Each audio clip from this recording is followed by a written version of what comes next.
Bueno, ahí volvemos. Estamos otra vez al aire. Ya muchos de los que nos estaban mirando, según, bueno, aquí sí estamos al aire. Les recomendamos, por favor, de volvernos a escribir si es que no entramos. Eh, Estábamos con el doctora Teortúa, como ya lo habían visto, bueno, aquí ya está subiendo, aparentemente retomamos y retomamos bien, ojalá que suceda. Y qué extraño, ¿no? Que nos suceda precisamente con Estados Unidos. O- Oiga, el mejor en tecnología, como se puede mencionar, y no nos había ocurrido, pero bueno, Bueno, esa es la ley de Murphy. así es. Sí, estas cosas pasan y creo que nos interrumpió la señal en el momento en que, Emilio, tú me preguntabas por qué se había salido de control esta pandemia. Perfecto, desde ahí retomemos. Entonces, retomemos aquí con la primera pregunta. Entonces, les comentaba que el tema es que ya hemos tenido varias pandemias y de pronto esta es la primera que capta la atención, digamos, en Colombia y en muchos países. Habíamos tenido varias que solamente habían estado limitadas a regiones específicas o a países específicos. La primera, pues en estos 20 años tuvimos el SARS, primer SARS, una persona que viajó de China a Canadá y bueno, hubo unos casos en Canadá, en Estados Unidos, en China, en Australia. Y bueno, eso no, digamos, no tuvo el impacto a nivel mundial que ha tenido COVID. Después tuvimos la de H1N1, que es después tuvimos el MERS, que es un coronavirus que estuvo en el Medio Oriente. Y tuvimos la H1N1, que fundamentalmente fue, digamos, en Centroamérica y el Caribe, que fue la que ocurrió cuando yo estaba en Barbados, en el año 2009. Entonces, digamos que eso dio unas lecciones sobre cómo proceder en la toma de decisiones en los casos de pandemia. Desafortunadamente, para el caso particular de COVID, la información que se tenía era muy poca. Solo había la referencia de los casos en Wuhan, en China, y la OMS, en una especie de compensación a la, digamos, exceso de cálculo de la vez pasada, se calculó que iba a ser peor que la gripe o tan fea como la gripe española de 1918, y entonces esa información se filtró a la prensa y llegó a la gente y hubo pánico y hubo una catástrofe económica en los países del Caribe. Bueno, entonces digamos que esas lecciones hicieron que la OMS fuera un poquito más despacio tratando de verificar qué tipo de información teníamos. Pero resulta que este coronavirus es un coronavirus que se transmite mucho más rápido. Y cuando ya la OMS quiso moverse hacia la declaración de pandemia, ya era tarde. Entonces, digamos que el virus nos cogió ventaja, por un lado. Por el otro lado, el virus se regó rápido en Europa, sobre todo en el norte de Italia y en los Estados Unidos. Y recuerden pues que al principio la posición oficial del gobierno de Estados Unidos era que el virus no existía, que era una mentira. Y posteriormente, cuando ya se quiso echar para atrás y empezar a tomar las primeras medidas, pues ya era tarde.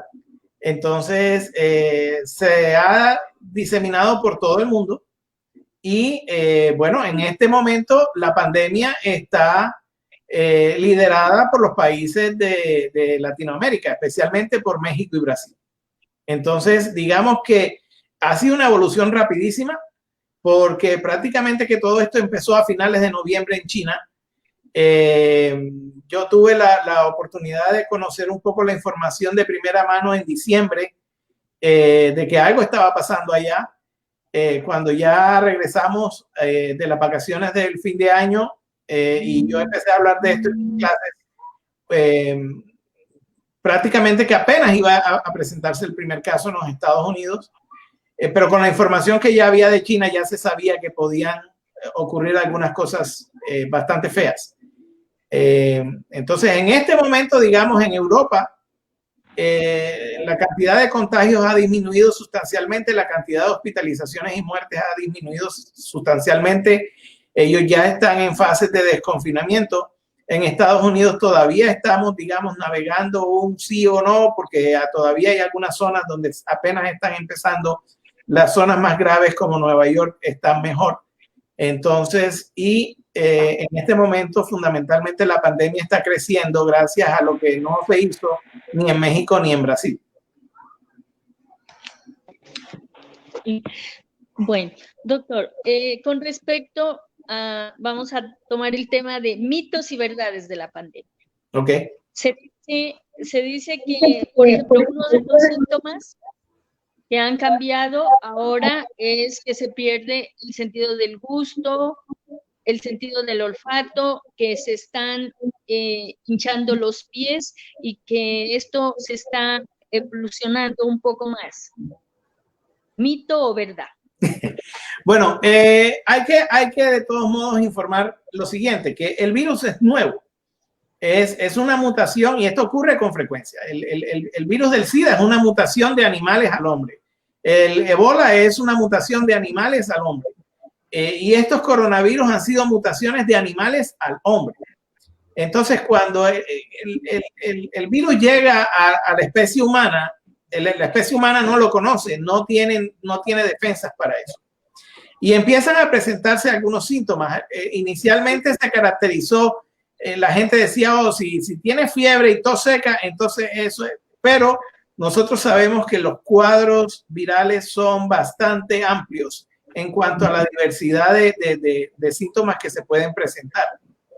Entonces, se descubrió, digamos, en algunos estudios, que algunas personas que estaban llegando, digamos, a fases avanzadas de la enfermedad, habían mencionado en su inicio que habían perdido el sentido del olfato o habían tenido una disminución notable del sentido del olfato y del sentido del gusto.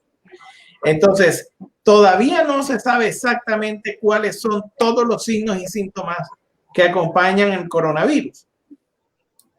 Obviamente, al tratarse de un virus que ataca principalmente las vías respiratorias, pues la mayoría de los síntomas son respiratorios, pero también hay otros síntomas que se dan en otras áreas del cuerpo. Entonces, estas pérdidas sensoriales no ocurren en todos los casos, ocurren en algunos pacientes. Y es la parte que se está trabajando, es entender por qué hay algunos pacientes que sí lo tienen y hay otros pacientes que no lo tienen. Ahora, de que la hinchazón de los pies, esta parte, digamos, no está clara. La hinchazón de los pies puede ser por varios factores. Hay que tener en cuenta que si el coronavirus le pega a una persona que está en malas condiciones, va a tener fallas en varios órganos del cuerpo. Normalmente estas personas van a terminar en un hospital, muy probablemente en la unidad de cuidado intensivo y muy probablemente van a terminar con asistencia respiratoria mecánica, es decir, con ventilación mecánica. Y obviamente cuando los pacientes entran a la unidad de cuidado intensivo no es precisamente porque sea una gripita, es porque la cosa es bastante seria. Doctor, otro ítem de los mitos y las verdades de esta pandemia. ¿Está bien combinar esos desinfectantes que nosotros tenemos, esos productos? Porque a veces uno dice, no, es que solo es alcohol, o no, que es mejor lo otro, y que combinar está mal, pero al comienzo nos decían que sí. ¿Qué se debe hacer en ese sentido? A ver, aquí una de las cosas, digamos, dentro de todo lo que ha pasado, una de las cosas buenas con esto de la pandemia ha sido que la gente ha entendido que hay que tener aseo, de que la higiene es importante, de que hay que lavarse las manos en más de una ocasión en el día, porque desafortunadamente con los avances de la sociedad, esto como que se había perdido. Y entonces decía, bueno, vamos a hacer tal cosa, y entonces la gente sencillamente iba y buscaba exactamente. El punto aquí es el virus sobrevive en las células la saliva, digamos, contiene células y en las células es donde está el virus. A veces la gente se imagina que el virus es un bichito que anda por ahí caminando. No, los virus no son seres vivos, empezando por ahí. Son bastante pequeños. El coronavirus no es el virus más grande en tamaño ni es el más pequeño, es de la pura clase media de tamaño. Y necesita de estar dentro de una célula porque básicamente los virus lo que hacen es entrar a una célula, secuestrarle el tablero de control y poner a la célula a fabricar virus. Eso es lo único que hace. El virus no hace más nada. El virus solo sirve para invadir y autorreplicarse a través del comando del núcleo de la célula. Entonces, este virus es bastante sensible a los productos de limpieza, sobre todo el jabón y cualquier cosa que diluya grasas. Entonces, el alcohol es un buen diluyente de grasas. El jabón normal, común y corriente de lavarse las manos, de bañarse, es un arma bastante efectiva en prevenir el virus. Entonces, la recomendación más importante es, aparte de si tienes los síntomas respiratorios, de que si tienes tos, cúbrete, y sobre todo la recomendación es cúbrete con el codo para que tus fluidos no huelen en el aire, ¿sí? Es lávate las manos. Cuando toques algo, lávate las manos. ¿Por qué? Porque pasa que nosotros inconscientemente nos estamos tocando. Entonces tocamos algo. ¿Sí te das cuenta? O sea, es una reacción natural. Y el problema con esto es que cuando hacemos esto, lo que estamos haciendo es estamos recogiendo esas gotas, esas microgotas que contienen células donde están los virus, y en algún momento eso va a la boca o a la nariz y ahí empieza el lío, porque ahí es donde el virus aprovecha para engancharse con las células de las mucosas del cuerpo humano. Entonces el virus, digamos que tiene un ganchito bastante bueno que se pega de algunos receptores que tienen las células y por ahí se mete. Entonces, y se multiplica rápido y se sale de control. Entonces, por eso dentro de las medidas, las recomendaciones que se dan es mantén la distancia con las otras personas de por lo menos 2 metros, mantén una barrera, ¿sí? Usa una máscara. Sí, yo les muestro aquí, por ejemplo, de las mías. Yo las tengo aquí en mi escritorio y cuando voy a salir, esta, por ejemplo, me la regalaron muy chévere, de Star Wars. Ah, buenísimo. Entonces, uno se la pone, ¿cierto?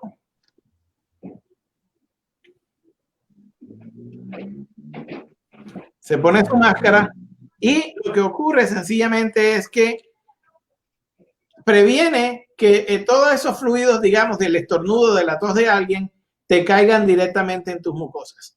Ahora, si la otra persona está usando la máscara también, pues es doble la protección. Se está protegiendo a esa persona y te está protegiendo a ti, y tú te estás protegiendo a ti, pero también estás protegiendo al resto. Entonces, por eso esta barrera física es importante. La distancia y lavarse las manos, el aseo, la higiene y lavar las superficies. Por eso la recomendación que se da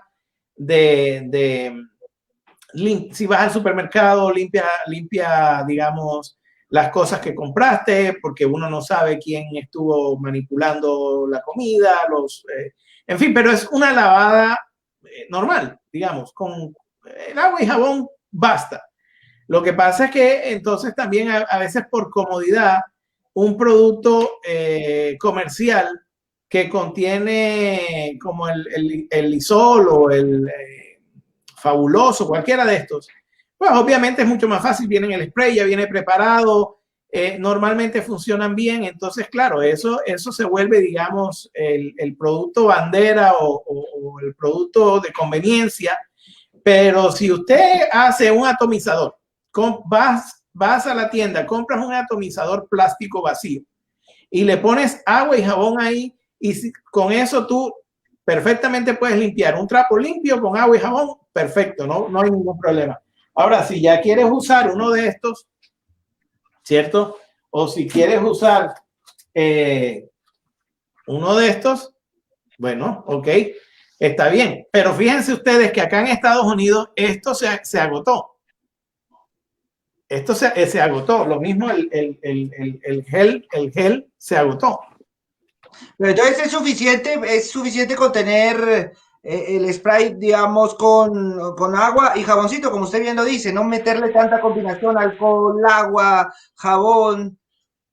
Es decir, normalmente lo que pasa con estos geles que se volvieron muy populares, sobre todo por los colegios, es porque realmente usar un tarrito de estos en la escuela para los niños es muy fácil, ¿sí?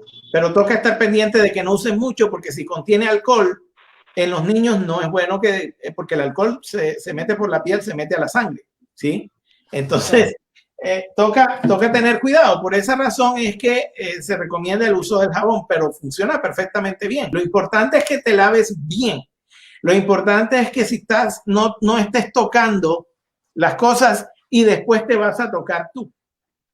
Porque ahí es donde está el problema. Cuando tú importas de la mesa, del escritorio, de la escalera, del pasamanos, del tablero, del ascensor, en fin, tantas superficies que nosotros tocamos en el día y que después, ¿qué hacemos? Nos venimos a tocar. Y ahí le vamos a seguir preguntando, doctor, de algunos mitos y verdades que estábamos conversándolos ahora con Diana, que están sucediendo aquí en nuestra nación, ¿no? En nuestra querida Colombia. Entonces, sigamos, Dianita, ahí para ir contestando. Bueno, otro es, mira en redes sociales a diario que ya salió la cura, que aparecen unos medicamentos que son los buenísimos y los efectivos y que eso sí nos va a quitar el coronavirus. ¿Qué dice usted, doctor? Bueno, eso es un mito. En este momento es un mito. Y la razón por la cual lo digo es porque para uno como médico recomendar un tratamiento, uno tiene una serie de herramientas de información científica que le permiten a uno establecer una relación causa-efecto entre que hay una persona con una enfermedad, hay una medicina que la trata y esa medicina le sirve para combatir esa enfermedad. Es decir, ahí hay una relación clara entre la enfermedad y el tratamiento. En este momento con coronavirus, esa relación no existe con ninguna medicina. Están en prueba, ¿sí? Ahora, obviamente, ¿qué pasa? De que cuando el presidente de los Estados Unidos sale a decir que él ha escuchado cosas fantásticas de los médicos hablando de la hidroxicloroquina y bueno, claro, había un doctor en Francia que estaba promoviendo que la hidroxicloroquina servía para tratar el coronavirus y que la hidroxicloroquina en combinación con la azathioprina, que es un antibiótico, entonces daba unos resultados fantásticos y que él había curado una cantidad de gente. Bueno, en China trataron eso y se dieron cuenta de que realmente ni agua ni pescado, eso no servía mucho. Y que lo que pasaba era que en los pocos casos en los cuales había una recuperación, la diferencia entre cuando tú lo usabas o usabas cualquier otra cosa, que es la comparación que uno hace, digamos, uno pone agua de azúcar o caldo de pollo. Y entonces uno dice, bueno, a este le damos caldo de pollo, a este le damos hidroxicloroquina con azathioprina. Y cuando uno mira los resultados, se mejoraron en igual cantidad los que tomaron agua de pollo con caldo de pollo o los que tomaron agua de azúcar con los que tomaron hidroxicloroquina. ¿Sí me explico? Entonces, claramente no existe una relación de tratamiento ahí, porque cualquier cosa puede ser. Es decir, tan eficaz resultó siendo el agua de azúcar o el caldo de pollo como la hidroxicloroquina. Entonces uno no puede decir que ese es el tratamiento porque no lo es, ¿sí? Uno no puede separar el efecto de la medicina con lo que pasó con los que tomaron agua de... Entonces, en este momento hay algunas drogas que están en prueba. Hay algunos ensayos clínicos que se están trabajando. Ya los de hidroxicloroquina ya fueron descartados, es decir, ya claramente quedó demostrado que la hidroxicloroquina no sirve para eso. Lo han probado en Brasil, y eso que a los colegas allá en Brasil los tienen amenazados de muerte porque el gobierno de Brasil tenía una posición similar al gobierno de Estados Unidos de que la hidroxicloroquina era el tratamiento y la hidroxicloroquina no es el tratamiento. Entonces hay algunas otras sustancias que están en prueba. Hay medicamentos que son antivirales que se empezaron a probar hace mucho tiempo. Realmente de las 12 o 13 sustancias que están en prueba ahora mismo, solamente hay 2 que son nuevas, que son totalmente nuevas, que no se han probado antes. Las otras se han probado en otras infecciones virales. Por ejemplo, ya se probó en el primer SARS, o se probó en el MERS, o se probó en Ebola, o se ha probado en otros virus. Entonces están tratando de ver qué tan efectivo puede ser el tratamiento para el coronavirus. Y solamente tenemos 2 que son totalmente nuevas.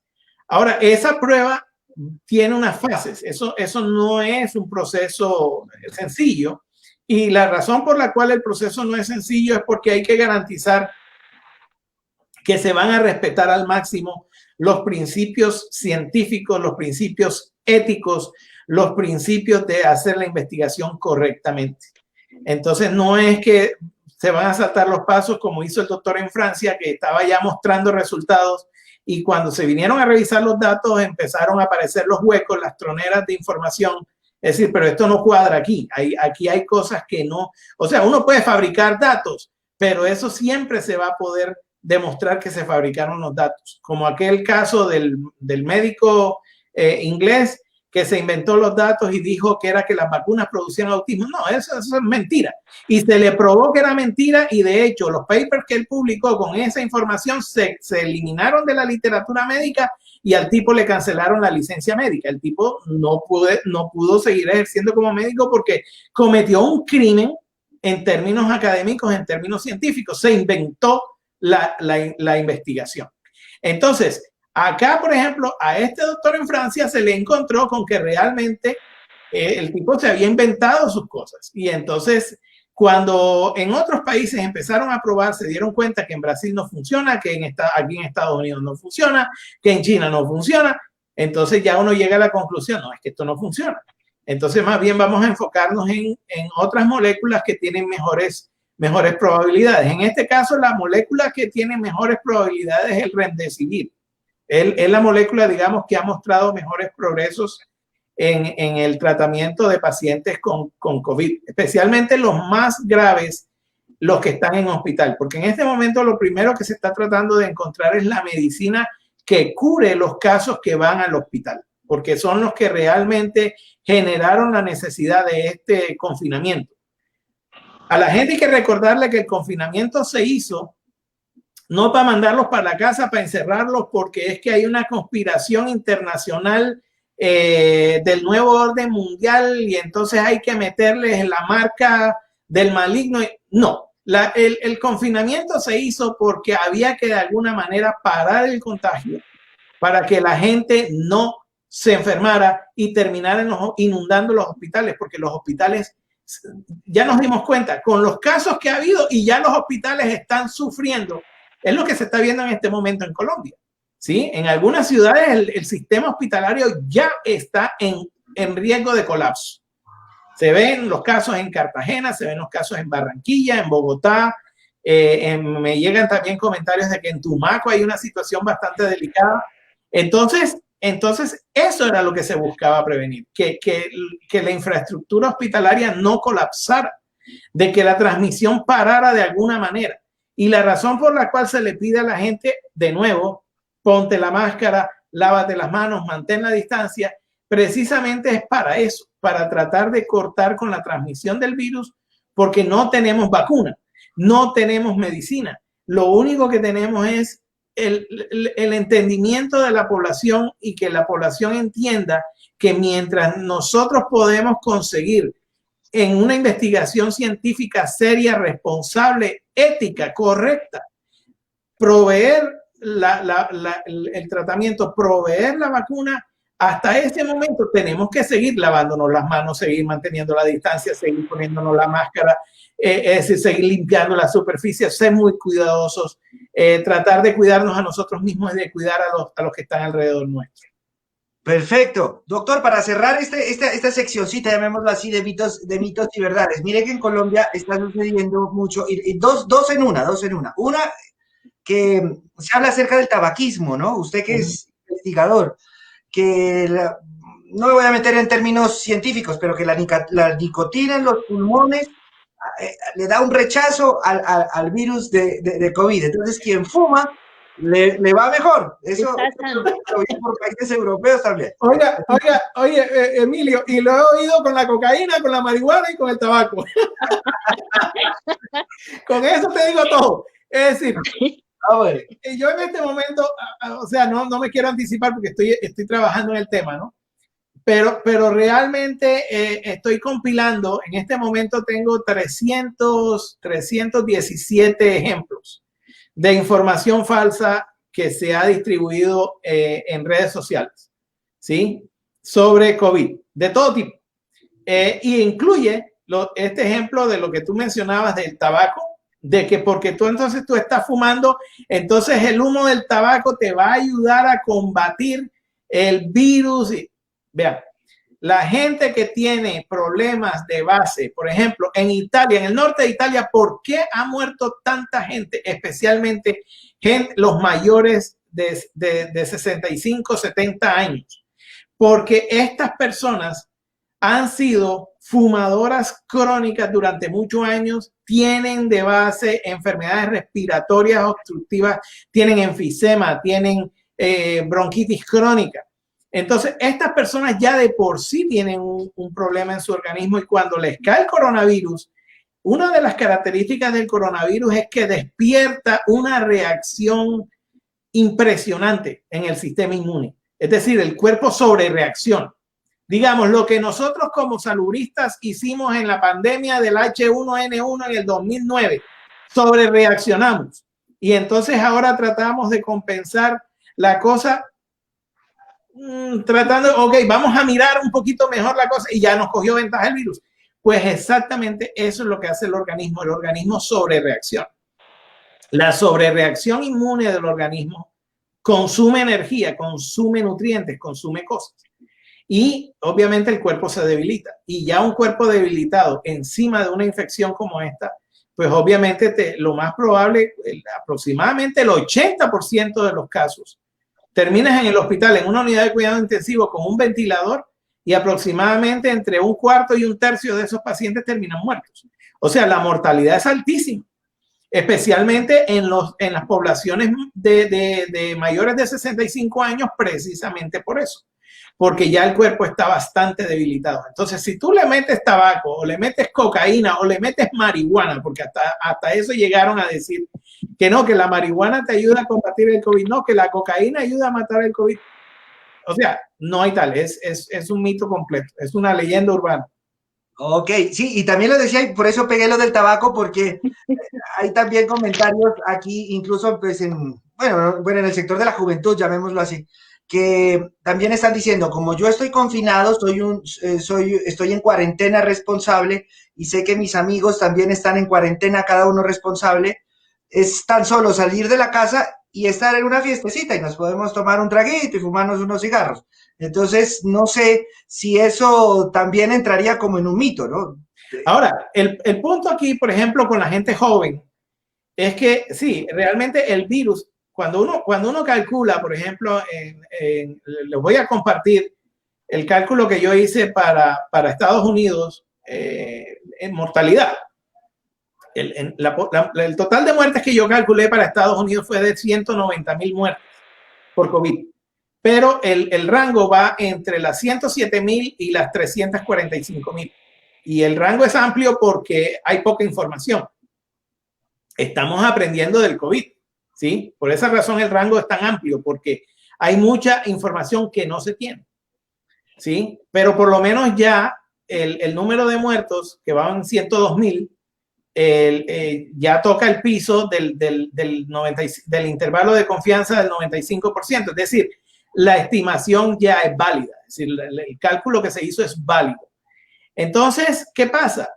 De que la mayor parte de esa población que muere es la población que está por encima de 60 años, sobre todo la que está por encima de 75 años.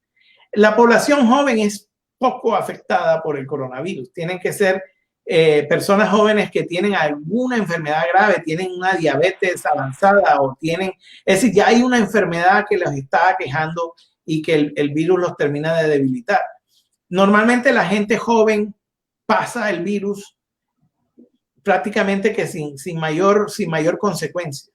Entonces, ¿qué pasa? El problema con los jóvenes es que los jóvenes son los que les sirven para multiplicar la infección y llevársela a los que de verdad sí van a ser bien afectados por la infección, como son las personas mayores de edad. Entonces, el problema con la juventud no es la juventud en sí, sino es el problema de que los jóvenes van a servir como multiplicadores de la infección para pasársela a los que están más expuestos, a los que están más vulnerables. Ese es el riesgo. Ahora, los jóvenes que están haciendo, bueno, sí, están haciendo vaping, están haciendo juuling, están haciendo un cigarrillo electrónico, digámoslo así. Y es parte de la cultura que hay en este momento, de ser cool, o como se llame, ¿sí? De que todo el mundo, ay, anda contigo, qué chévere, que tú eres una persona chévere, ay, tú eres chévere. Entonces, bueno, entonces aquí nos metemos este cigarrillo electrónico y ay, qué chévere, mira, ahí se ve el vaporcito y toda la cosa. No huele a cigarrillo, entonces creen que no es cigarrillo. No, el cigarrillo electrónico es bastante tóxico. Al menos cada cartucho de lo que se mete dentro de un cigarrillo electrónico representa un paquete de cigarrillos.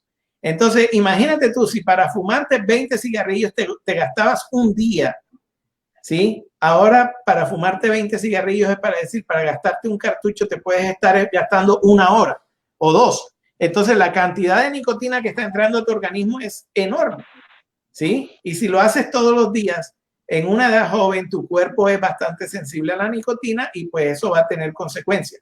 De hecho, ya, por ejemplo, aquí antes del COVID, en Estados Unidos, el escándalo era porque estaban muriendo muchachos que estaban haciendo el vapeo, estaban vapeando y empezaban a tener un distrés respiratorio severo y cuando iban a las autopsias encontraban con que los pulmones estaban destrozados, unos pulmones de crispeta se llaman este tipo de pulmones.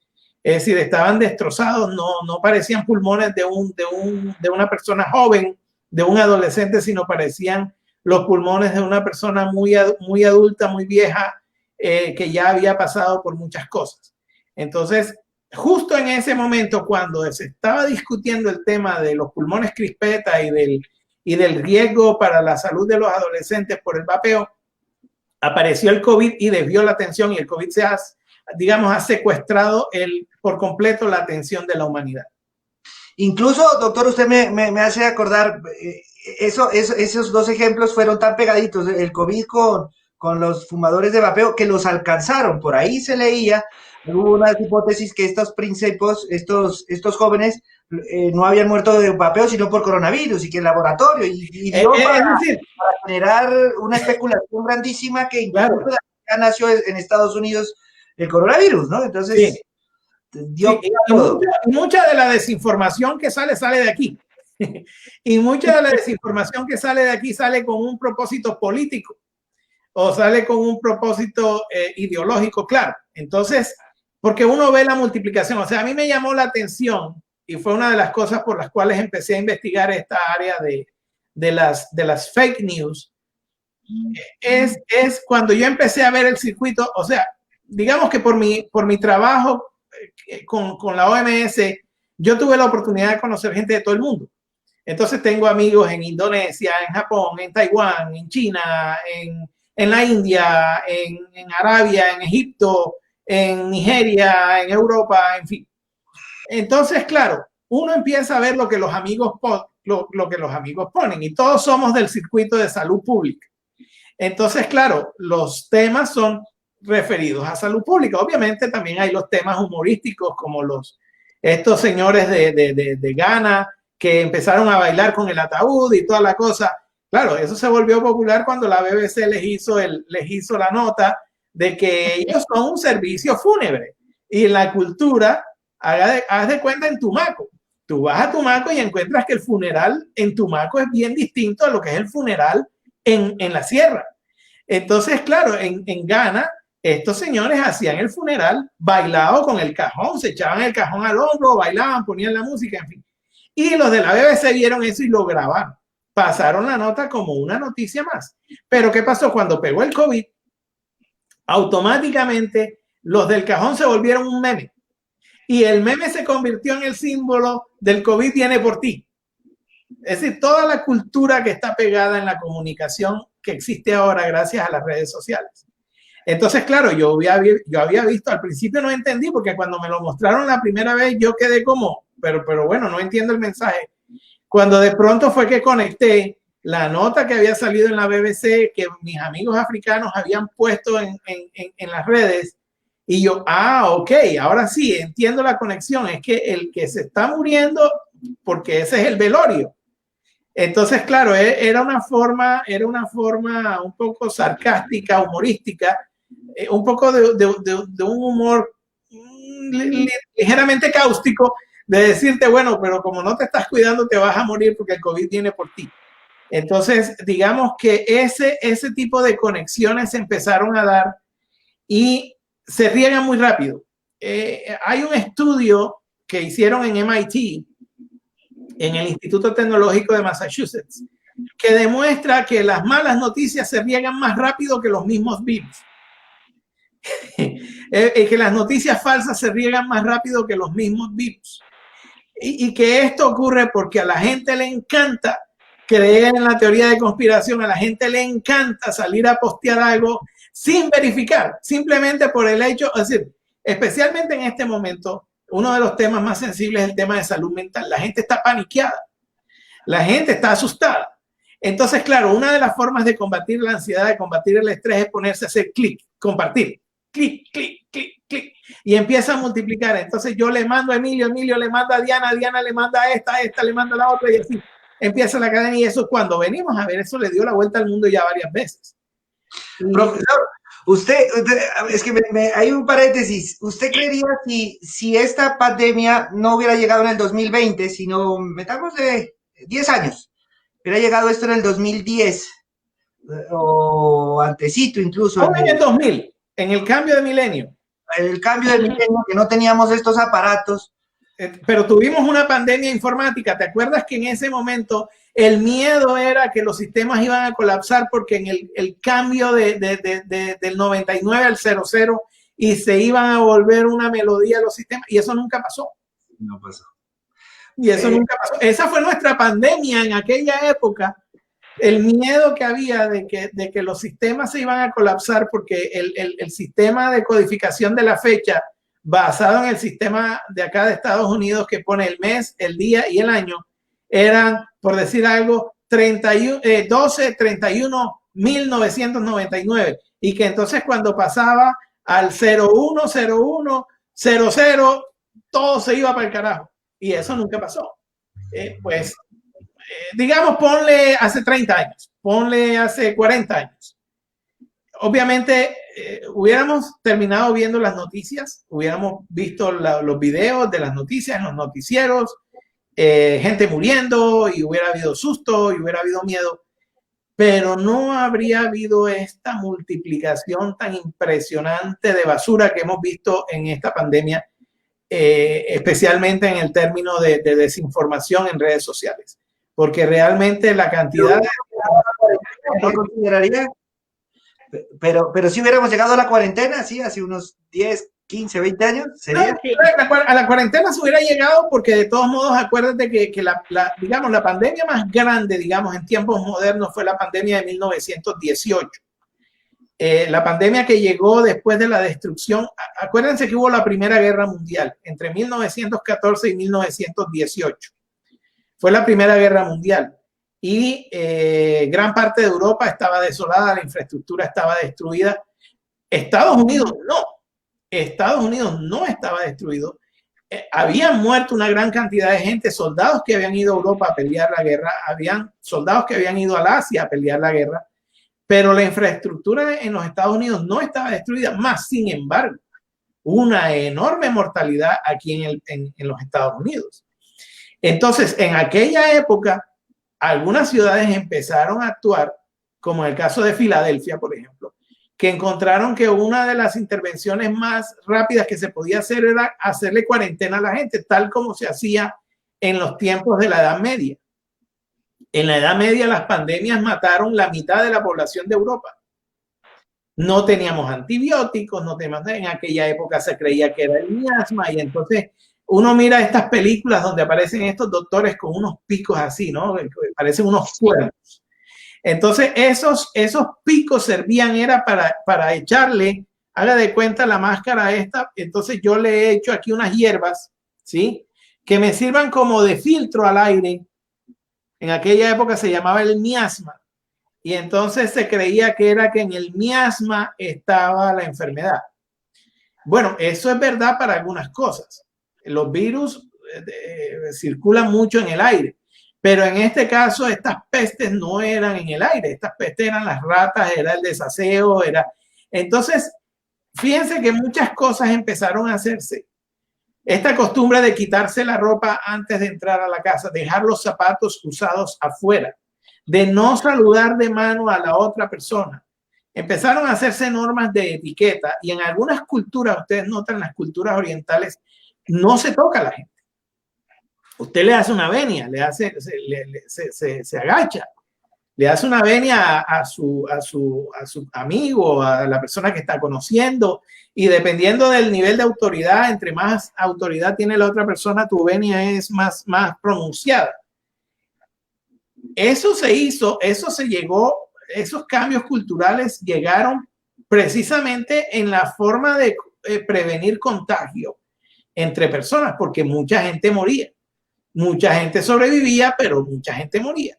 Entonces en Europa murió la mitad de la población. ¿Qué pasó? Aprendieron a usar, entonces ahí fue cuando aparecieron los cubiertos para comer, ¿sí? Lavarse las manos, la higiene corporal, bañarse, lavar la comida antes de prepararla, lavarse bien las manos antes de comer, en fin, es decir, una evolución.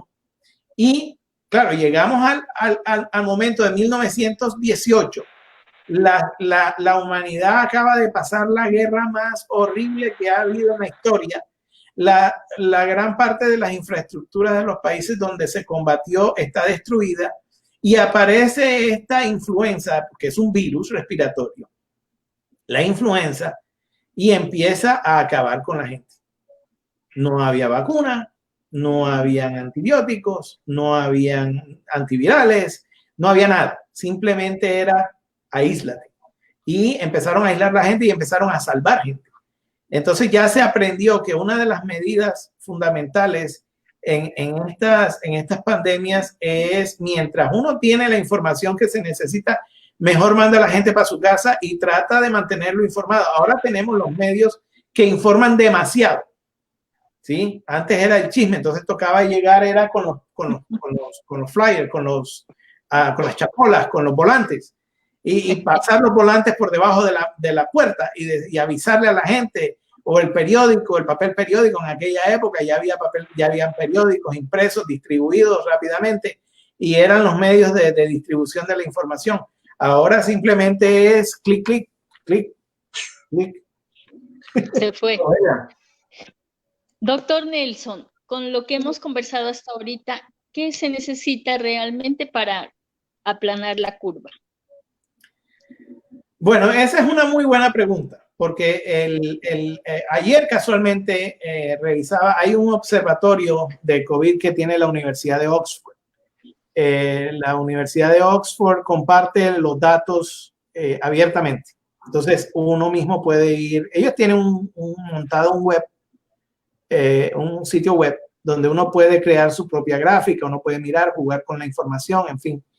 Pero también tiene la oportunidad de descargar los datos, y entonces uno puede hacer sus propios escenarios. Ayer miraba, por ejemplo, el caso Colombia comparado con otros países de Latinoamérica, los países de Europa. Desafortunadamente nosotros no somos ni los mejores ni los peores, estamos en la clase media. Es decir, yo he hecho una clasificación así medio informal de que hay países que son de la clase alta. En los países de la clase alta principalmente han sido los que no han tenido un buen control de la pandemia. Entonces estaba Francia, estaba Italia, Estados Unidos, el Reino Unido. Ahora han llegado a esa clase alta, ha llegado Brasil y ya México está bastante cerca, ¿sí? ¿Por qué? Porque fundamentalmente los gobiernos no se han comprometido con medidas serias en cuanto al control de la pandemia. Hay países que han hecho el trabajo muy bien hecho. Taiwán, Corea, Nueva Zelanda, en Latinoamérica, Costa Rica, El Salvador. Ustedes recuerdan que por los medios salió todo el presidente de El Salvador, fue muy claro, dijo aquí vamos a hacer esto, esto y esto, y eso han hecho. Y ahí están los resultados. Entonces, yo pienso, por ejemplo, que en términos de política sectorial, nos cogieron con los pantalones abajo. No estaba preparado el país para esto. Y uno lo nota. Es decir, se nota la gente, sobre todo en la gente no estaba preparada para afrontar una dificultad de salud como esta. Hay gente consciente, sí la hay, y bastante. Y yo lo felicito y trato cada vez que puedo de incentivar eso. Pero también tenemos de la gente del otro lado, que hay gente que, o por la situación económica muy difícil que tiene, o sencillamente porque no es consciente o no le importa. Y pues entonces sirven de vehículos multiplicadores de la enfermedad. Entonces, la infraestructura hospitalaria no estaba preparada, los laboratorios de salud pública. Solamente había una máquina de PCR en Colombia para hacer los análisis y era la máquina que estaba en el Instituto Nacional de Salud Pública. Y entonces los resultados se demoraban casi que un mes. ¿Se acuerdan de eso? Ahora ya hay varios laboratorios. Sé que el laboratorio departamental del Laboratorio de Salud Pública del Instituto Departamental de Salud tiene certificación con máquina PCR y que las pruebas de Pasto y de Nariño se procesan ahí directamente y los resultados llegan mucho más rápidos. La PCR es una prueba un poco lenta, pero de por sí. Pero el hecho de que se pueda hacer directamente ahí ya es un avance grandísimo. Y ahora he visto casos de que hay gente que ha sido muy consecuente, ha podido aislarse, ha podido mantener la cuarentena, el confinamiento, eso ha sido bueno. Desafortunadamente no en todas partes ha sido posible. En algunos casos porque la gente no puede o en algunos casos porque la gente no quiere. Entonces, digamos que en términos de política siempre uno tiene que poner en el balance, es decir, las soluciones ideales, como digo yo, en el mundo ideal, bueno, esto pasaría, ¿sí? Todo el mundo estaría en su casa, pero hay los que no tienen casa. Todo el mundo haría teletrabajo, hay los que no tienen trabajo, que tienen que buscar, vivir del rebus. Si te enfermas, tendrías acceso a las pruebas. Las pruebas no están disponibles para todo el mundo. Entonces irías al hospital. No todo el mundo puede ir al hospital. No todo el mundo tiene la plata para pagar la consulta. Es decir, hay una cantidad de factores que juegan aquí a favor y en contra. Y sobre todo para mí, el problema fue que se politizó la respuesta. Se convirtió en una bandera ideológica. Y aquí es donde yo creo que ha estado el gran error. En los países donde el progreso ha sido grande, el progreso de la pandemia ha sido grande, es porque se ha politizado la respuesta. Es decir, se perdió la perspectiva. El tema se volvió un tema de discusión política y no un tema de discusión científica. Y entonces ahí se distorsiona todo, porque al virus no le importa qué partido político eres tú, qué pasaporte usas. El virus ve el papayazo de que tú eres vulnerable y ¡pum! Te cayó. Porque no necesariamente que estés expuesto al virus significa que te vas a enfermar, porque hay muchos factores que cuentan ahí. ¿Qué cantidad de virus has estado en contacto? ¿Qué tan frecuentemente has estado en contacto con una cantidad importante del virus? ¿Qué es lo que se llama la carga vírica? ¿Cómo están tus defensas? ¿Cómo está tu inmunidad en esos días en que has estado en contacto con el virus? ¿Qué tan buenas medidas de sanidad tienes tú en tu entorno? Entonces ahora, por ejemplo, nosotros estamos mejor nutridos de lo que estábamos en 1918. Estamos más limpios de lo que estábamos en 1918. Por consiguiente, las mortalidades también han sido mucho menores. En aquella época murieron 20, 30, 40 millones de personas. Todavía no nos ponemos de acuerdo en cuánta gente murió. Ahora ya llevamos en el cálculo oficial. En este momento te lo puedo decir ya. Fíjense cómo cambia la cosa. Tan avanzados estamos aquí en el computador. Yo aquí mismo te abro los datos del observatorio y te puedo decir que en el mundo en este momento hay 359.791 muertes contadas. Hay casos positivos, 5.803.416. Recuperados, 2.309.247. Datos de todo el mundo. Entonces uno puede organizar esto como uno quiera. Muertes. Bueno, en primer lugar en muertes, Estados Unidos, 102.917. Brasil tiene 26.764 muertes. Ahora mismo Brasil es el puesto 6 y mañana le quita el puesto quinto a España y pasado mañana le quita el puesto cuarto a Francia. O sea, porque en Brasil esto está regado. México. Bueno, México ya le va a quitar mañana el puesto a Bélgica. ¿Sí? Ya México va en 9.044 muertes. Colombia, a ver, ya te busco aquí el dato Colombia, bueno, eso es bueno de que me toca bajar porque hay bastantes países que están con más muertos que nosotros, pero también significa que estamos por encima de otros países. Nosotros contactamos como 25.000, creo que estamos en total de casos confirmados 25.366 casos, 822 muertes. Entonces, ahora mismo tenemos la información, nos llega así, de la buena y de la mala, de la buena y de la mala. Ahora, doctor, esa información, como usted bien lo dice, lo tenemos ahí perfectamente. A eso hay que sumarle, y que estamos subiendo, ¿no? Estamos subiendo, lo que decía Diana, ¿cuándo podremos llegar a estabilizarla o a aplanarla? Es que es el término. Sí, el aplanamiento de la curva, porque lo que pasa, me perdonan que lo haga aquí a mano alzada en la pantalla. Oh, está perfecto. Uno lo que busca, normalmente, ¿cómo es la transmisión de un virus? La transmisión de un virus empieza en cero, empiezan pocos pacientes, y de pronto empieza a subir en una progresión logarítmica, es decir, es exponencial. Una gran cantidad de gente empieza a enfermarse al mismo tiempo, hasta cuando alcanza un pico, se estabiliza y empieza a bajar, ¿sí? Y empieza a bajar, ¿por qué? Porque, bueno, ya la gente se ha enfermado, ya no hay nuevos casos, las condiciones ambientales han mejorado. A eso que acaba de mencionar, discúlpeme, a lo que acaba de mencionar, ¿se le podría dar una fecha tentativa o es realmente complicado? Hay que ver cada región, porque a eso iba, porque viene lo del 1 de junio, ¿no? Como usted, con sus raíces colombianas, por supuesto, lo sabe mejor que cualquiera. Van a salir varios sectores a trabajar, la gente, por ejemplo, el domingo dice, no, yo el domingo no me puedo peluquear, pero el lunes ya. Entonces, pero como es que aquí somos como la norma me permite, ese autocuidado, esa conciencia, somos culturalmente así, somos los colombianos, la mandamos a un lado, ¿no? Entonces el 1 de junio sí cree que van a... El 1 de junio ponte la mascarita, ¿no? Ponte la mascarita, lávate las manos, mantén la distancia. Cuando llegues a la casa, si estuviste expuesto a muchos ambientes, a muchas cosas, cámbiate la ropa, lávala.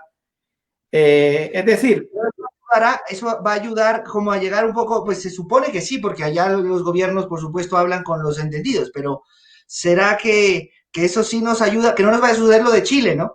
O sea, es que ese es el caso de Chile. En Chile iban bien y de pronto, ¡puf!, se despiporraron. ¿Sí? En Chile iban bien y de pronto se despiporraron. Entonces, en Colombia íbamos bien y ya empezó a subir otra vez. Que es lo que uno observa cuando uno compara, porque para hacer las comparaciones entre países, uno usa lo que se llama en epidemiología, uno usa unas tasas, ¿sí? Es decir, uno ajusta la cantidad de personas que se enferman, la cantidad de personas que se mueren, de acuerdo con el tamaño de la población. Es decir, esto explicado, digamos, en forma simple. Es un poco más complejo el cálculo, pero digamos, en la idea fundamental es poder comparar peras con peras, manzanas con manzanas. Entonces, para poder comparar un país como Chile, lo agradecemos porque lo hace muy bien. Sí lo explica para nosotros, el común de la gente. Está bien. Entonces, la idea es poder comparar peras con peras y manzanas con manzanas. Entonces, para comparar un país como Colombia, que tiene 50 millones de habitantes, con un país como Chile, que tiene la mitad de la población, pues no podemos hablar del mismo número de casos, no podemos hablar de... Entonces, uno convierte, digamos, todos estos números a unas tasas. Entonces, cuando uno mira, por ejemplo, la tasa por millón de personas y uno mira, ok, ¿cuál es el país que más casos en este momento está llevando por millón de personas? Digamos de los países grandes, porque hay una cantidad de países pequeños que realmente no son significativos en términos, son importantes porque son países, son personas, seres humanos que se están enfermando y se mueren, ¿verdad? Pero digamos, en términos de la comparación internacional, uno va y busca el primer grande que aparece es Estados Unidos, que tiene una tasa de casos por millón de habitantes de 5.336. Cuando uno va a comparar con Chile, entonces ya Chile tiene 4.550, ¿sí? Chile y después viene Perú, 4.412. Cuando uno viene a mirar a Colombia, entonces Colombia, y me toca ir despacito buscando para abajo, aparece Ecuador, 2.204, ¿sí? Brasil, 2.076. Y entonces uno sigue para abajo y uno dice, ah, pero qué bueno, uno sigue buscando aquí a Colombia, ah, aparece México, 643. Colombia, 514. Entonces uno dice, bueno, pero no estamos tan mal. Claro. Hasta ahí vamos bien, ¿verdad? No estamos tan mal, eso es verdad. El problema es cuando uno empieza a ver el comportamiento. Cuando uno analiza, por ejemplo, el promedio de los últimos 7 días de casos y muertes por COVID, uno ve que la curva colombiana se volvió a parar así. Claro, se dispara. Entonces, ¿qué pasa? De que ahí nos estamos descuidando. Y aquí es cuando viene la importancia de la concientización de la sociedad. Nosotros como sociedad estamos tomando una decisión de solidariamente enfrentar este problema como sociedad y no en el viejo paradigma colombiano de primero yo, segundo yo, tercero yo, y si algo queda, ahí voy yo. Entonces, si ese es el paradigma, si es el primero yo, segundo yo, tercero yo, estamos jodidos.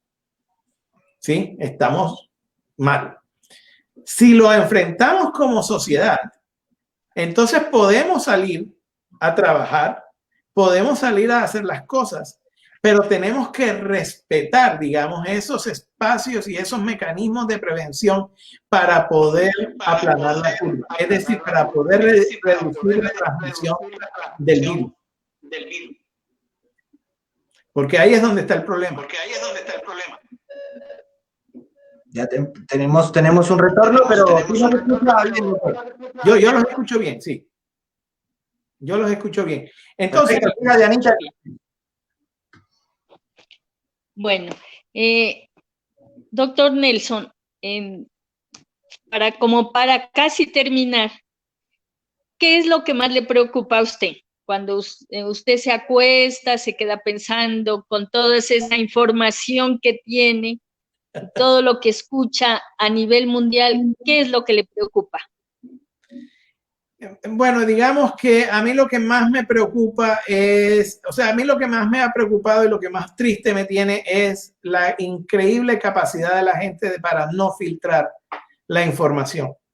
O sea, la gente no está tomando conciencia de su importancia como individuo pensante, como individuo consciente, como individuo responsable con sí mismo o sí misma y el resto de la población.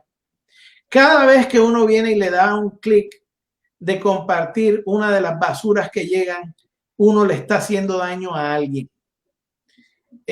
Acaban de publicar un documental bueno, no un documental, fue una nota de la BBC en la cual se mostraba el peligro que representa que esta toxicidad de desinformación está matando gente.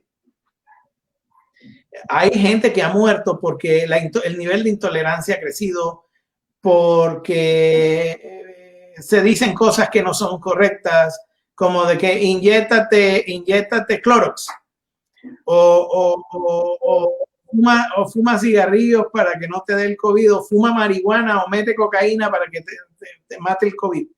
O sea, eso va creando un clima de tensión, eso va creando un clima de pánico.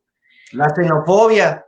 Exacto, la xenofobia. Entonces, al principio eran los chistes. No, que yo no voy a comer comida de China porque el coronavirus vino de China. La comida de China no tiene nada que ver. Sí, la comida de China la hacen ahí mismo. Sí, la comida, el aló de lata, ese está hecho ahí mismo. Eso no viene de China. El arroz está cultivado, recogido, procesado en la propia tierra.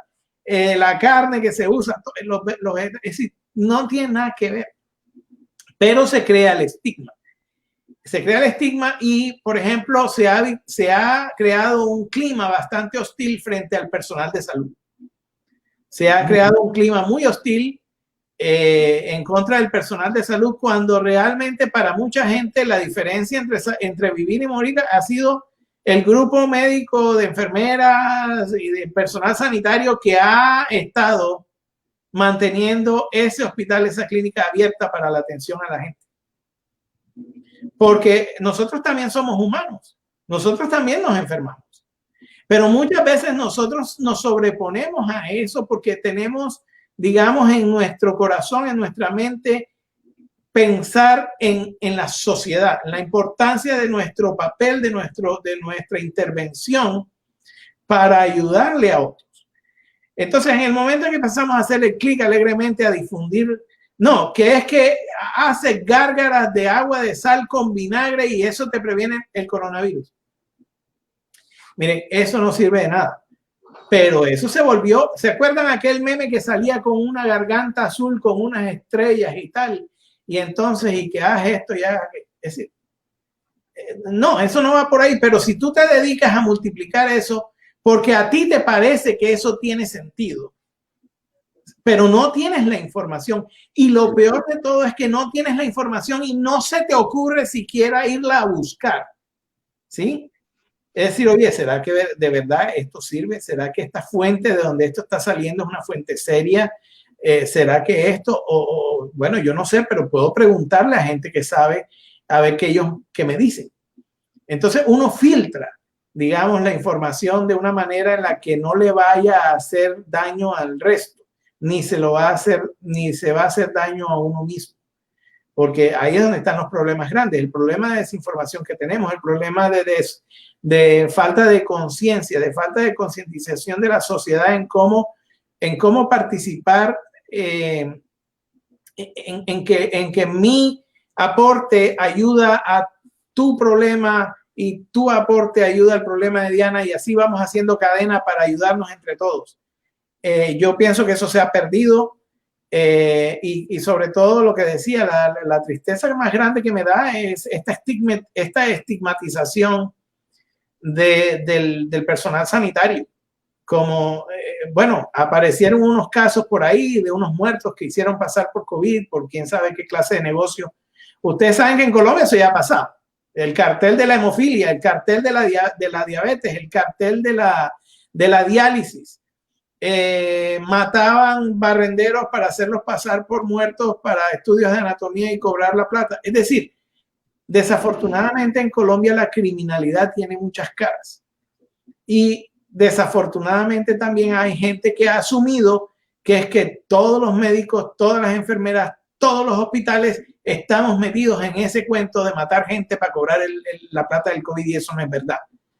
Entonces, esa parte me ha parecido supremamente triste de realmente la poca valoración que se tiene en este momento del personal sanitario, cuando ha sido el personal sanitario el que ha mantenido, digamos, a mucha gente viva, porque los hospitales y clínicas, aún en medio de todas las dificultades, los médicos, las enfermeras, las auxiliares y todo el personal clínico y paraclínico ha ido a trabajar al hospital, a la clínica.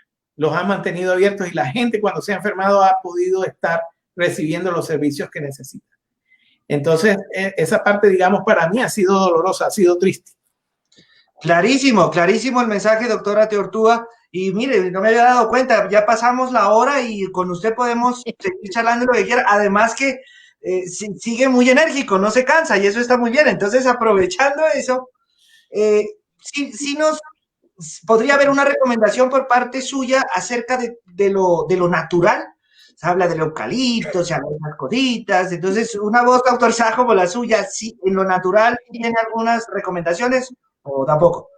No, es decir, una cosa es que una de las razones por las cuales tú me ves energético es porque normalmente mis clases duran 3 horas. Más. Entonces, que la ciudad no nos pare, yo creo que no tenemos problemas de que aquí seguimos. Entonces pues obviamente yo, digamos, estoy acostumbrado a un ritmo de una sesión 3 veces a la semana de 3 horas. Y pues uno hace, es decir, bueno, hecha en español suena chévere porque es mi lengua natural, pero hecha en otro idioma todavía es mucho más demandante, ¿no? Pero bueno, es también parte de lo que a uno le gusta hacer, ¿cierto? Qué bueno. Entonces, bueno, lo primero que yo siempre le digo a la gente, miren, lo más importante es uno estar bien nutrido, es decir, la alimentación sana, balanceada, eso no pelea con nadie. En la alimentación sana, balanceada van todas las vitaminas, minerales que nosotros necesitamos para el funcionamiento correcto del cuerpo. Hidratarse apropiadamente. Mantener, digamos, los hábitos alimenticios lo más regulares posible. Entonces, digamos, en términos de lo natural, digamos que eso es lo más importante, ¿sí? Ahora, obviamente hay mitos en la sociedad. Por ejemplo, se cree que tomar vitamina C le ayuda a uno a reducir la cantidad de virosis que le dan a uno, infecciones virales, las gripas y tal. Es decir, bueno, lo que pasa es que una cosa con la vitamina C es que la vitamina C es del grupo químico hidrosoluble, es decir, se diluye en el agua. Y cuando se diluye en el agua, ¿para dónde va? Para la orina. Y cualquier exceso de vitamina C que nosotros tengamos no sirve de nada. Se va para la orina y lo que estamos haciendo es orinar vitamina C. Eso es todo. Entonces, por más vitamina C que tú tomes, no te va a hacer más efecto, no te va a hacer peor efecto, no. Simplemente esa se va en la orina. No ocurre lo mismo con las vitaminas que son liposolubles, como la vitamina D. ¿Sí? La vitamina D te sirve porque es la que le ayuda a uno a procesar, digamos, se activa con la luz del sol y todas estas cosas. Entonces, cuando uno está mucho tiempo, como en estos tiempos de pandemia, cuando uno está mucho tiempo dentro de un techo, los niveles de vitamina D se van a bajar. Entonces hay que tomar suplemento vitamínico, ¿sí? Hasta un punto. ¿Por qué? Porque la vitamina D, si se toma demasiado, como la vitamina A, como la vitamina E, como la vitamina K, hasta un punto, porque más de lo normal se vuelven tóxicas, porque esas sí se acumulan. Entonces ya ahí no son ayuda, son perjuicio. Entonces digamos que no todo lo natural necesariamente es lo mejor. Simplemente es todo en la cantidad apropiada. Todo con moderación. Comer carne en moderación. Comer pollo en moderación. Comer cuy, delicioso, en moderación. ¿Sí? ¿Qué más? Mantener el hábito, mantener la costumbre, preparar bien los alimentos. Y ustedes saben, por ejemplo, que la carne del cerdo puede tener larvas que pueden generar problemas más adelante y este parásito del cerdo en la cabeza y tal. Entonces, bueno, cuando uno se va a comer el frito, que es bien rico, a mí me encanta, pues estar seguro de que esa carne se procesó bien, que se cocinó bien y que cuando uno viene la echa a la fritanga, pues esa carne mató cualquier parásito que pueda haber por ahí. ¿Sí me explico? Entonces, la buena cocción, ¿sí? Ayuda. Entonces, lo natural sirve, claro. El jugo de fruta, por supuesto, juguito en la mañana, delicioso, juguito de naranja, juguito de la fruta que a usted le guste, coma fruta, perfecto. La fruta es buenísima, ¿Cómo no? El eucalipto, acá se está vendiendo diariamente eucalipto en ramas para meterlo a la olla y la evaporación, la ebullición. El eucalipto huele delicioso. El eucalipto huele delicioso. Sirve para perfumar el ambiente donde uno está y eso ayuda a que uno esté más confortable, la presión arterial es más baja porque uno está más tranquilo. Es decir, hay efectos, pero no es que uno dice, es que si yo voy a hacer las gárgaras de agua de sal con vinagre, no me va a dar coronavirus. Mira, lo más probable es que haga las gárgaras o no haga las gárgaras. Si estás susceptible, te va a dar.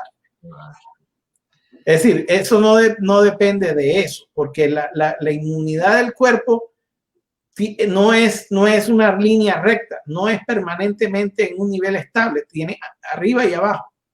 Tiene que ver con las emociones, tiene que ver... Aquí, por ejemplo, en los países de las estaciones, precisamente aquí acabamos de pasar la temporada del invierno, la temporada fría, ¿sí?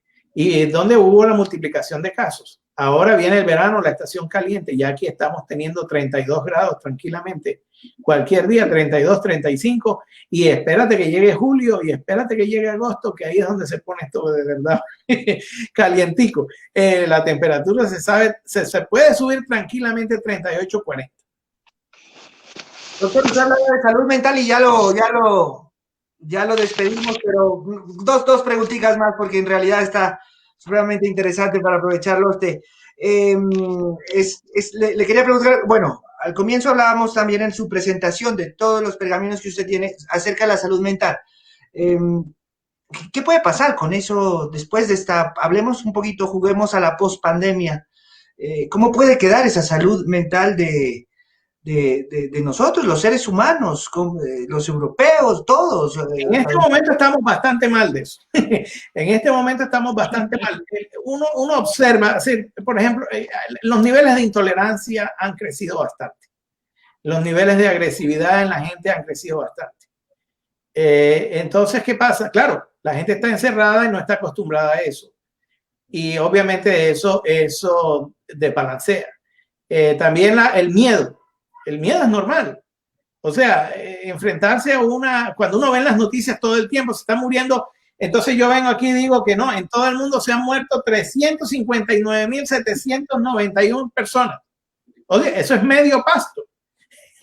Entonces, cuando uno pone un número de esos en la proporción a lo que uno conoce, uno dice, mierda, se está muriendo medio Pasto. Esta vaina es peligrosa.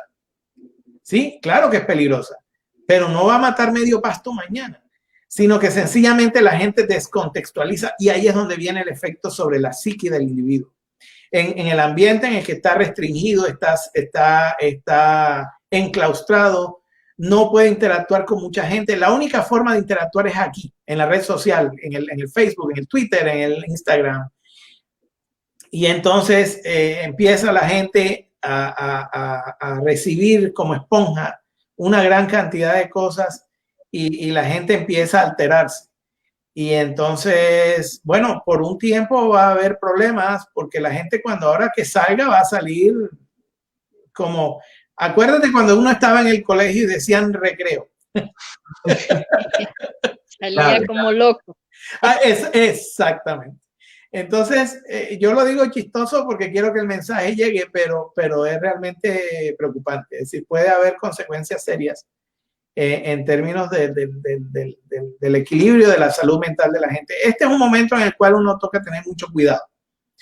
Y especialmente cuando hay un grupo de personas, no es muy grande, pero han sido muy insidiosos en estas teorías de conspiración y en levantar una cantidad de cosas que son absurdas, pero hay gente que, dadas las circunstancias, cree en eso.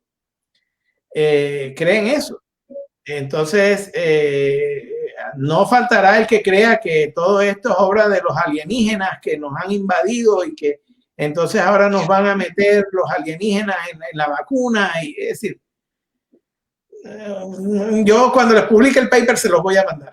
No, de acuerdo, lo estamos esperando, ya cuando lo tenga, por favor, doctor, para publicarlo. Nos lo comparta. Ahora sí, finalmente también en su presentación, doctor, hablábamos de esa desigualdad, ¿no? En enfermedades crónicas. Sí. Se está investigando mucho y le aseguro que esta sí ya es la última pregunta. Esa Ya tú sabes que yo puedo 3 horas tranquilo, derecho. No hay problema. Muchas gracias. Podemos seguir aquí. En enfermedades crónicas, no sé si eso tenga que ver, por ejemplo, con nuestro sistema de salud colombiano, bueno, malo, bueno, eso sí ya independientemente de los que entiendan muy bien del tema. Sí quiere decir eso, que de pronto esa desigualdad también económica, que yo tengo acceso, si tengo plata, tengo acceso a una mejor salud, eso es así. Ya, entonces, esto se conoce como los determinantes sociales de la salud. Son factores de riesgo que están presentes y que vuelven a la gente más propensa a enfermarse que otras. Estas desigualdades existen, desafortunadamente existen. Y por ejemplo, ahora en COVID se ve. ¿Quiénes son las personas que están más afectadas? Las personas que tienen alguna condición de base. Cuando uno empieza a mirar las personas con una condición de base, normalmente en un país como los Estados Unidos, son personas que tienen obesidad grave, obesidad mórbida, que tienen generalmente ya 1 o 2 problemas cardiovasculares encima, que tienen algún tipo de diabetes tipo 2 avanzada o término medio. Entonces, estos organismos, cuando uno mira los datos sobre obesidad en los Estados Unidos, uno se da cuenta de que aproximadamente 2/3 de la población tienen un problema de sobrepeso. Entonces, obviamente, eso vuelve a los individuos más vulnerables a enfermarse de estas cosas. Antes del COVID ya era un problema. ¿Por qué? Porque ya se muestra la diferencia en términos de calidad de vida y en términos de sobrevida, la cantidad de años que uno vive. ¿Sí? La expectativa de vida es notablemente menor en las personas que tienen problemas derivados de este desbalance, de estas desigualdades en términos de salud. ¿Qué pasa? La comida sana es cara. ¿Sí? Si usted quiere comer sano, sabe que va a pagar la cuenta en el supermercado es mucho más alta. ¿Sí? Ahora, y si quieres comer sano y encima comer orgánico, entonces la cuenta todavía es más alta. O sea, hagan el experimento, un experimento social bien sencillo. Pongan 3 personas con 3 carritos en el supermercado. Uno que solo compre comida orgánica. ¿Sí? Hacen una sola lista, ¿verdad? Esa persona solo va a comprar las cosas orgánicas. La otra persona va a comprar los alimentos sanos, o sea, bajo en grasa, bajo en esto, bajo en azúcar, no va a comprar lo orgánico, solamente lo sano, digamos. La otra persona va a comprar lo bacano, lo que sabe rico. Entonces, cuando digamos que los 3 carritos van a llegar llenos a la registradora. Ahora vas a mirar cuánto vale el carro orgánico, cuánto vale el carro sano y cuánto vale el carro normal. Y te vas a dar cuenta, ahí es donde viene el problema, entonces, de el impacto que tiene tu ingreso en lo que puedes comprar y en la clase de comida que vas a comer, tú y tu familia. El hecho de que culturalmente también se vuelve, digamos, un valor ir a comer a McDonald's, porque McDonald's es lo que todo el mundo ve como chévere. Entonces, si tú quieres ser chévere y pertenecer al grupo, te vas a comer a McDonald's, aunque sepas que te vas a comer una vaina que tiene un montón de grasa y un montón de cosas que en el largo plazo no son buenas para ti. Pero tú si puedo ir a la hora que va más gente, pues mejor, porque me ven. Claro, exacto, porque eso también es parte de la cultura en la cual nos estamos desempeñando. En este momento la cultura es chévere porque, si tú sales, ahora hay que influencers, antes eran los blogueros, entonces después eran los youtubers, ahora son los influencers. Entonces, claro, entre más gente te vea, así tú digas una estupidez, pero te vio mucha gente, te van a pagar porque tú estás promocionando un producto. El caso de EPA Colombia, por ejemplo. Ahí está. Ese es un caso de estudio. Ahí está, por ejemplo, yo quiero usar, lo que pasa es que no he tenido la forma de recolectar la información, pero yo quisiera recolectar la información sobre EPA Colombia y usarla como caso de estudio en términos de salud pública. Porque lo que esta persona hace es decir cualquier cosa o hacer cualquier cosa con tal de vender su espacio en la web. De tal manera de que más gente le hace clic y más gente y más dinero le pagan. Entonces, claro, la gente copia eso. Entonces ahora es más popular el que más likes tiene en un post de Facebook o en un tweet, o el que más retweets tiene. Es decir, las medidas de éxito en la sociedad se han cambiado. Y entonces la gente ahora no importa mucho que sea verdad. La gente lo que importa es que cree un impacto mediático y que entonces más gente venga a hacerle likes y venga a compartir lo que uno dijo o no dijo. Es el hecho de ahora en esta sociedad, ahora mismo, el hecho de que lo que tú digas sea científicamente correcto no importa. El hecho de que sea verdad o no importa. Lo que importa es que pegue y que todo el mundo lo replique, ¿sí? Obviamente hay cosas que se hacen por chiste, pero no todo el mundo tiene la capacidad de entender el chiste como tal, sino que hay gente que toma el mensaje literalmente. Y esa literalidad viene también de su educación. Entonces, la gente que no tiene el ingreso suficiente no tiene la oportunidad de ir a una escuela buena. Y el no poder ir a una escuela buena determina que va a tener unas deficiencias en su formación, en su estructura de personalidad, en su manera de procesar información. Y esa persona va a tomar decisiones con base en esa estructura, con base en esa capacidad de procesar información. Entonces, si su capacidad de procesar información es baja, esta persona no va a tomar unas buenas decisiones. Entonces uno ve, los chicos ahora, bueno, ahora la moda es, bueno, siempre lo ha sido, los chicos, bueno, nos vamos a la esquina a tomarnos una botella y toda la cosa. Entonces ahora ya no es la botella, ahora ya son cosas más serias, ¿sí? Y entonces eso tiene su impacto en el largo plazo. Entonces, desafortunadamente hay mucha gente que no tiene la oportunidad de accesar a una educación que les dé las herramientas para procesar información de una manera efectiva y de poder tomar decisiones basadas en esa información. Y obviamente eso termina ampliando la diferencia, porque entonces no vas a ser competitivo en esta sociedad del siglo XXI ahora mismo. Tú miras, entonces la gente que tiene el trabajo porque tiene más entrenamiento y tienes más entrenamiento y todavía te toca seguir entrenándote más y más, ¿sí? A nosotros, por ejemplo, nos toca leer mucho, nos toca leer todos los días cantidades de cosas, porque para poder sentarse aquí a echar esta carreta, ¿cierto? Vamos a venir aquí a divertirse un rato, a conversar con la gente, uno tiene que haber leído una cantidad de cosas y tiene que poder entenderla, procesarla y saberla transmitir en una forma amena. Pero eso no viene de gratis, eso viene de un proceso en el cual se revisa información, se lee, se estudian métodos, se aplican, se calculan cosas, en fin. Hay una gran cantidad de cosas que pasan en el detrás de cámaras. Y desafortunadamente hay un segmento importante de la población que no tiene la oportunidad de hacer todas esas cosas en el detrás de cámaras.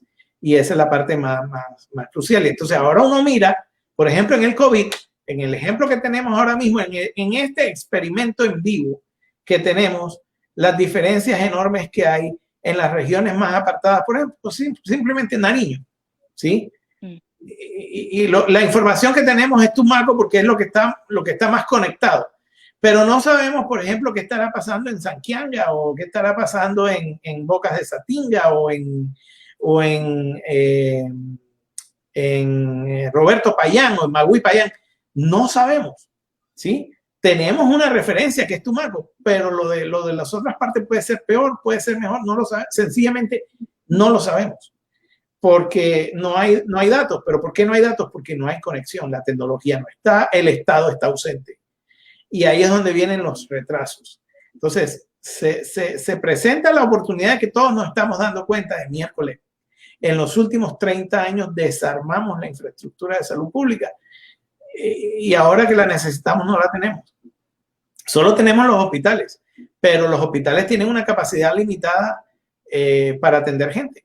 El hospital departamental tú le puedes hacer las paredes de caucho, pero no vas a tener más médicos intensivistas para atender la unidad de cuidados intensivos, ni vas a tener más enfermeras para atender la unidad de cuidados intensivos. Por muchas camas que le metas el diseño arquitectónico que te permita hacer unas camas que cumplan con todos los requisitos y volver a una unidad de cuidado intensivo de 30 camas en 70 camas, por decirle algo, en un ejemplo loco, de 30 pasar a 100 por el diseño arquitectónico y tremendamente eficiente, no vas a tener el recurso humano para atender esas 70 camas adicionales, porque una persona entrenada en manejar cuidados intensivos no se hace de la noche a la mañana. No son los médicos, como digo yo, los médicos que se gradúan de la YouTube University o de la Twitter Academy, que creen que porque ya vieron 2 memes y se vieron 2 videos en YouTube ya son intensivistas. No, eso es un proceso.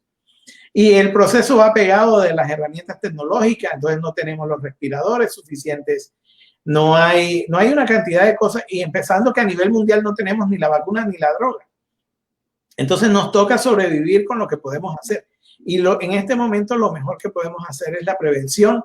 Y la prevención depende de la decisión que cada uno de nosotros como individuo tome frente a uno mismo y el resto de la sociedad sobre, de verdad yo voy a participar en este esfuerzo por mantener al resto de la gente sana y que esto no sea un problema muy grave. Porque sí tenemos la oportunidad de que el problema no sea tan grave. Simplemente es que tenemos que hacer lo que hay que hacer. Eso es todo. Doctor Nelson, ya para despedirlo, 3 cositas, 3 mensajes, mejor dicho, que encierre todo lo que usted acaba de decir en el sentido de que el COVID-19 sí está, sí existe, porque como usted dice, hay personas que salen porque realmente lo necesitan, pero hay otras personas irresponsables, les podríamos llamar, que en vez de hacer que esto vaya bien, va a explotar. Entonces, esos 3 cositas. A ver, en primer lugar, el problema existe y el problema depende de nosotros. Es decir, el que las cosas vayan en una dirección o en la otra dependen de nosotros como sociedad. ¿Sí? Yo pienso que nosotros realmente como colombianos, digamos, la primera vez que nos tenemos que enfrentar a un problema como nación. En Europa, por ejemplo, esto ha pasado mucho. Entonces, llevan siglos enfrentándose a cosas y han tenido que tomar estas decisiones como sociedad. Entonces, digamos que muchas partes tienen claramente identificado el problema. Y uno mira las curvas y se da cuenta de las intervenciones funcionan. Si la gente sigue las recomendaciones, las cosas funcionan. ¿Sí? Sí, desafortunadamente va a haber muertos. No podemos decir que la consecuencia va a ser 0 muertes. No, va a haber gente que muere porque hay otros factores que están metidos en el problema. Entonces yo diría lo primero, uno tiene que sentarse a pensar en, ok, ¿cuál es la decisión que yo como individuo voy a tomar? Si quiero contribuir a la solución del problema o quiero ser parte del problema. Como tú dices, hacerlo más grande. Si yo quiero ser parte del problema y quiero hacerlo más grande, bueno, ahí ya sabes lo que tiene que hacer o lo que no tiene que hacer. Pero si quieres contribuir, bueno, entonces lo primero es estar tranquilo, tomar las medidas de precaución. Es lo que tenemos y es lo que vemos que funciona y hacerlo responsablemente. Y tratar de ser multiplicadores del lado positivo, de la acción positiva, de reforzar ese, digamos, ay, qué bueno, estás cumpliendo con la norma, te pusiste la mascarilla, te has lavado las manos, estás manteniendo la distancia, mira qué bien, ay, qué chévere, mira que podemos estar todos aquí en esta reunión porque todos estamos cumpliendo con las normas.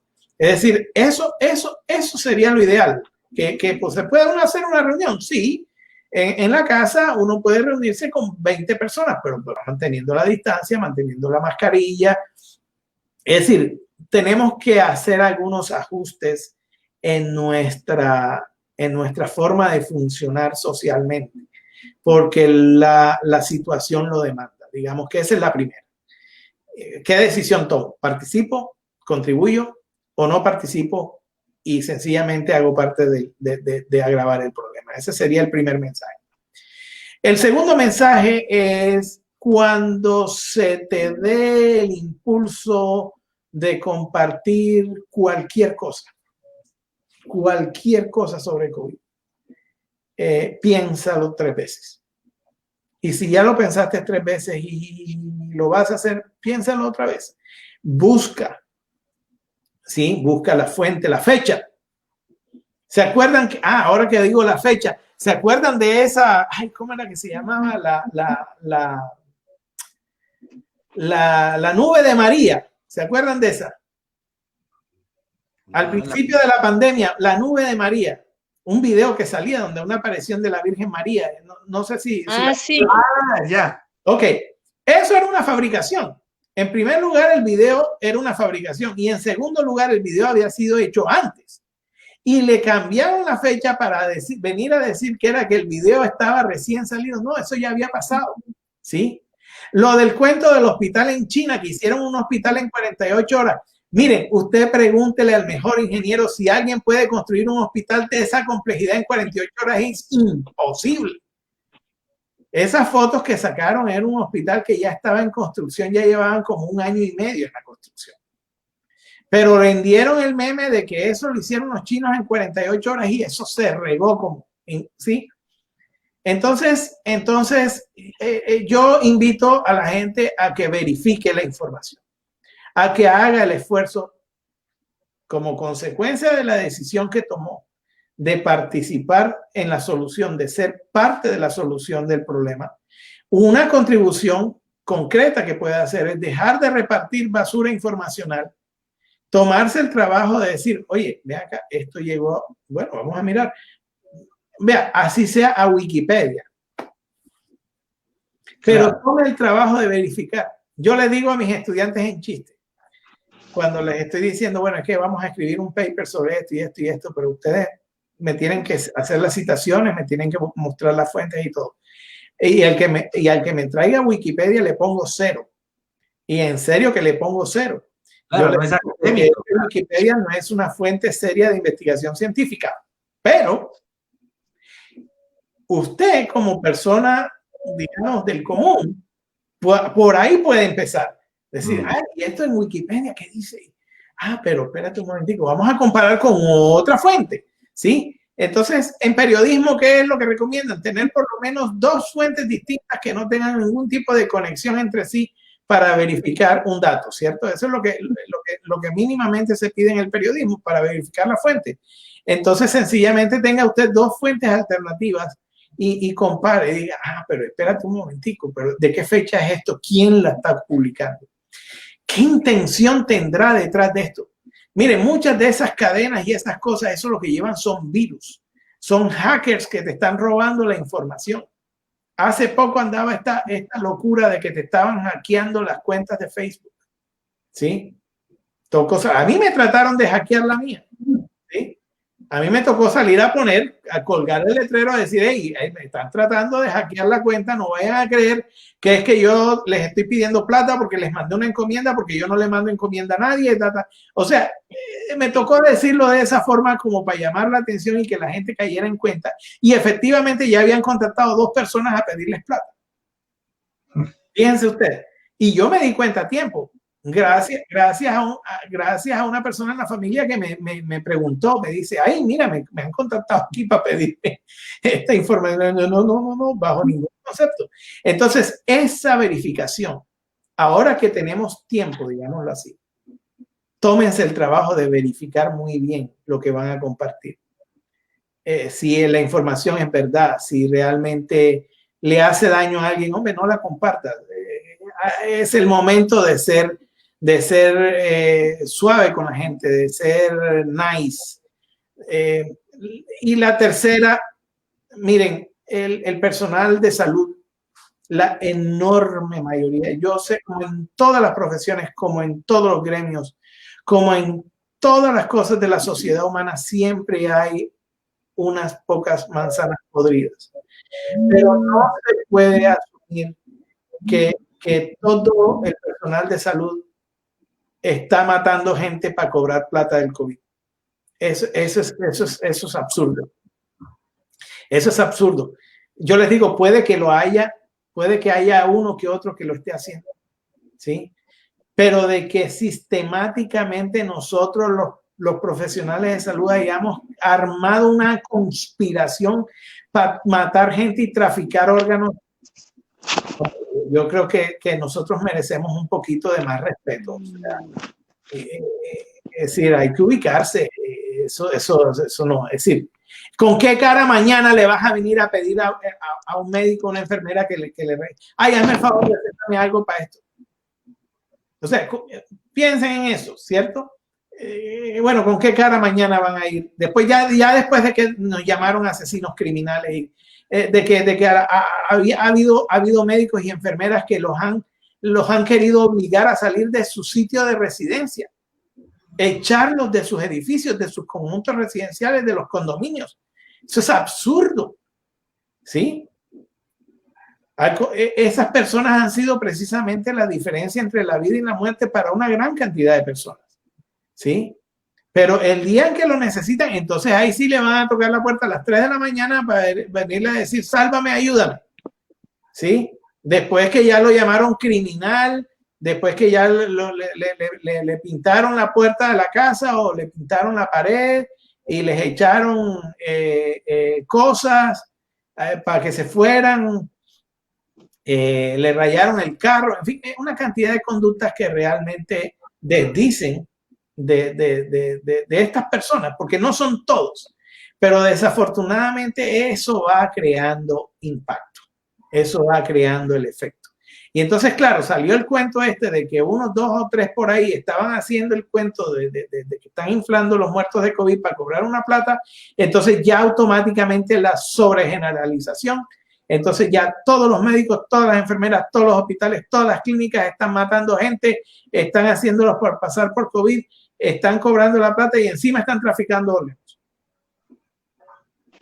Es decir, yo creo que eso está totalmente fuera de proporción, totalmente fuera de cualquier lógica. No. Aún en los estados más balanceados en salud mental, como los que estamos mirando ahora, eso está totalmente fuera de proporción.